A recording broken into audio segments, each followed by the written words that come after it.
selamat datang kembali di my YouTube channel.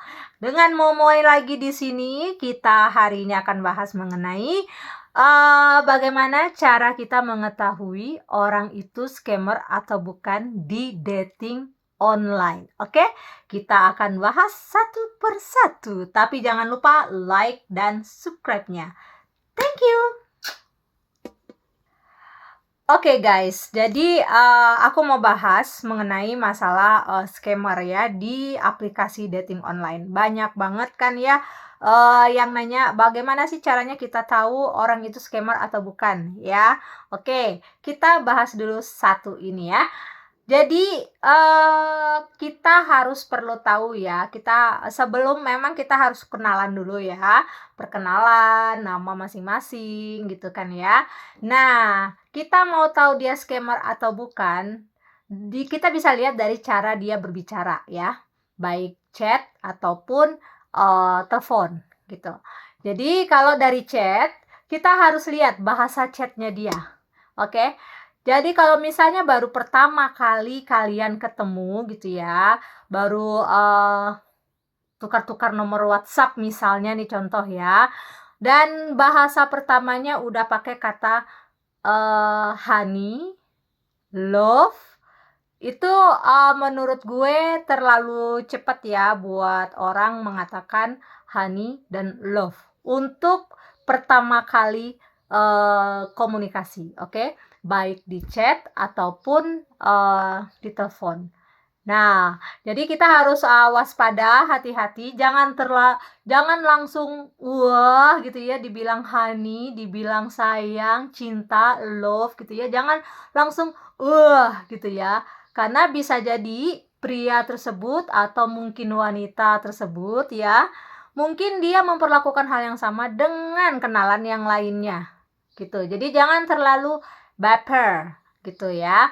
Nah, terus yang kedua, kalau misalnya si prianya ya pada saat pertemuan pertama komunikasi awal gitu ya, dia sudah nanya kamu kerja di mana dan posisinya apa.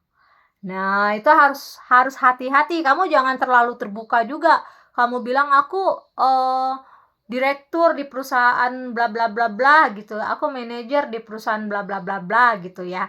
Kamu harus tanya dulu kenapa kamu bertanya seperti itu, atau kamu bisa menjawab aku bekerja di perusahaan, tapi nggak usah kamu sebutin nama perusahaan kamu apa, posisi kamu apa, gaji kamu berapa, jangan dibukain gitu ya, karena ini baru pertemuan, baru komunikasi di awal ya, pertama kali kalian komunikasi, oke? Nah, terus yang ketiga, kalau misalnya udah masuk nih hari kedua, ketiga, udah masuk seminggu lah ya, misalnya kalian komunikasi ya.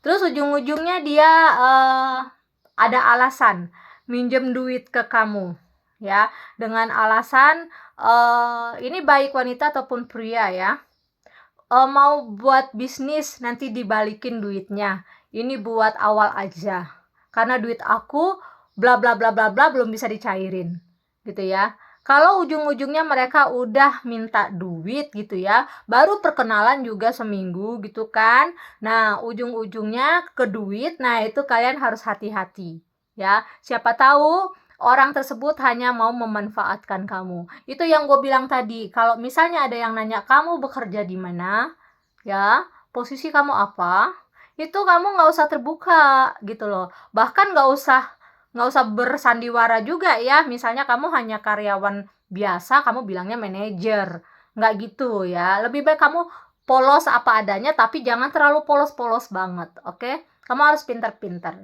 gitu ya.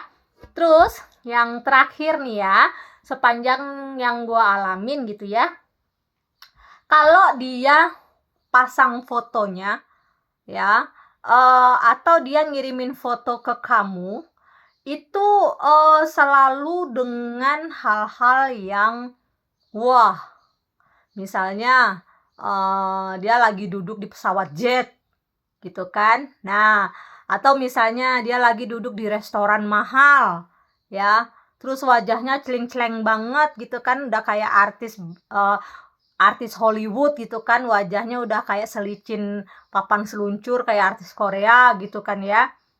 Kalau foto-fotonya banyak yang seperti itu, gitu, kalian juga harus waspada gitu, bukan berarti kita tidak percaya. Ya, bukan berarti kita tidak percaya, tapi kebanyakan yang seperti itu, yang scammer gitu ya. Dia pakai foto orang gitu. Nah, yang terakhir nih, ini yang terakhir. Tadi yang terakhir ya gue bilang ya. Nah, ini yang terakhir ya. Kalian wajib ajak video call ya, karena kalau orang itu berani ngajak video call, setidaknya dia berani membuka diri gitu ya. Tapi kalau orangnya kalau diajak video call cuman sorry aku lagi sibuk, aku lagi di kantor, setiap diajak video call dia mengelak, kalian harus hati-hati gitu ya. Terus kalau misalnya video call juga nih menghindari kalian berkomunikasi sama suami orang gitu ya, pasangan orang gitu ya. Jangan-jangan kalian komunikasi dengan bapak-bapak lagi udah punya anak gitu kan.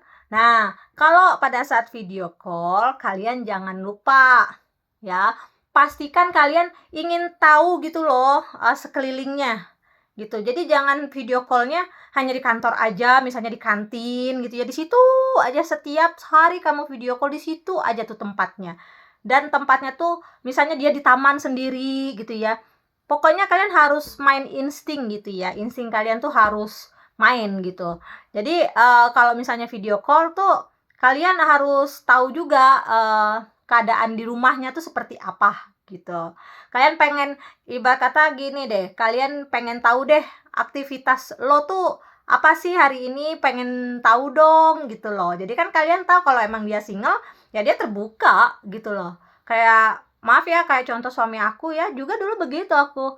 Pengen tahu aja aktivitas dia apa gitu loh. Karena aku pengen lihat di sekelilingnya dia tuh kayak apa, bener nggak dia single. Kayak gitu ya. Oke, itu aja sih guys, trik and triknya ya, agar terhindar dari scammer, banyak scammer di aplikasi-aplikasi dating gitu ya, baik di medsos juga, sama aja gitu ya. Jadi kalian wajib berhati-hati, waspada dan waspadalah gitu, oke? Terima kasih banyak sudah menonton video aku, dan jangan lupa like dan subscribe-nya, karena video ini akan terus berkembang karena dukungan kalian semua. Thank you guys, ciao!